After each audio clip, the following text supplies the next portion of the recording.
প্রিয় শিক্ষার্থীরা, আজকে আমরা হাইড্রা নিয়ে আলোচনা করবো। প্রতিফলনে হাইড্রা তিনটা প্রতিফলনে আমাদের করতে হবে হাইড্রা, রুই মাছ এবং খাস করি। আজকে আমরা হাইড্রা নিয়ে আলোচনা করবো, প্রাথমিক আলোচনাটা করবো। হাইড্রা একটু জলজ প্রাণী, আমরা সবাই জানি।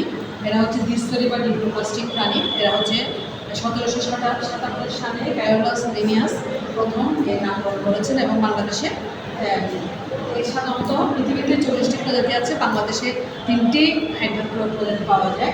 হাইড্রা ওলিভ্যাক্টিস বা এটাকে হাইড্রা সুতাস বলা হয়, হাইড্রা ভিরিডিস এবং হাইড্রা বার্ডিস। এটা হচ্ছে বাদামি, বাদামিটা হচ্ছে ওলিভ্যাক্টিস, আর ভিরিডিসটা হচ্ছে সবুজ, আর ভারতীয়টা হচ্ছে বর্ণহীন। এটা হচ্ছে আমাদের হাইড্রা বাসস্থানের উৎস। হাইড্রা হচ্ছে উভয়জীবী প্রাণী, এরা হচ্ছে মাংসাশী ছোটো ছোটো প্রাণী নিয়ে বসবাস করে বাঁচে। শিকার সাহায্যে খাদ্য গ্রহণ করে শ্বসন রেচন সম্পন্ন করে পুনরুৎপত্তি হয়। একটা হাইড্রা থেকে 2টা 2 থেকে 4টা ব্যবহার করে অনেকগুলো হাইড্রা উৎপত্তি হতে পুনরুৎপত্তি হয়। এবং এর বাহ্যিক গঠন হচ্ছে 3টা অংশ। একটা হচ্ছে পদতল, হাইড্রোস্টোম এবং হাইড্রোস্টোম হচ্ছে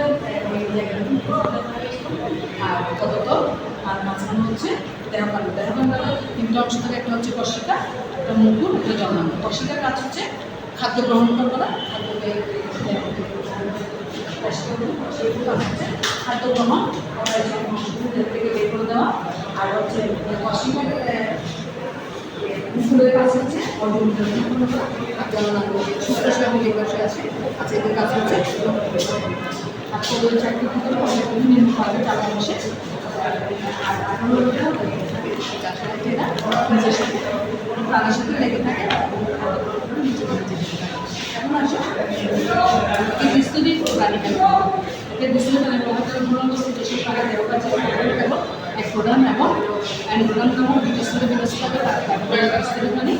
আর ক্লাসিফিকেশনটা আমরা একটু দেখি, এদের তিনজন হচ্ছে এনিমেলিয়া, হাইড্রা মেলারিয়া, ক্লাস হচ্ছে হাইড্রোজোয়া, অর্ডার হাইড্রোইডি, ফ্যামিলি হাইড্রোইডি, হাইড্রেইডি এবং যারা হাইড্রা হাইড্রা ভিরিডিস।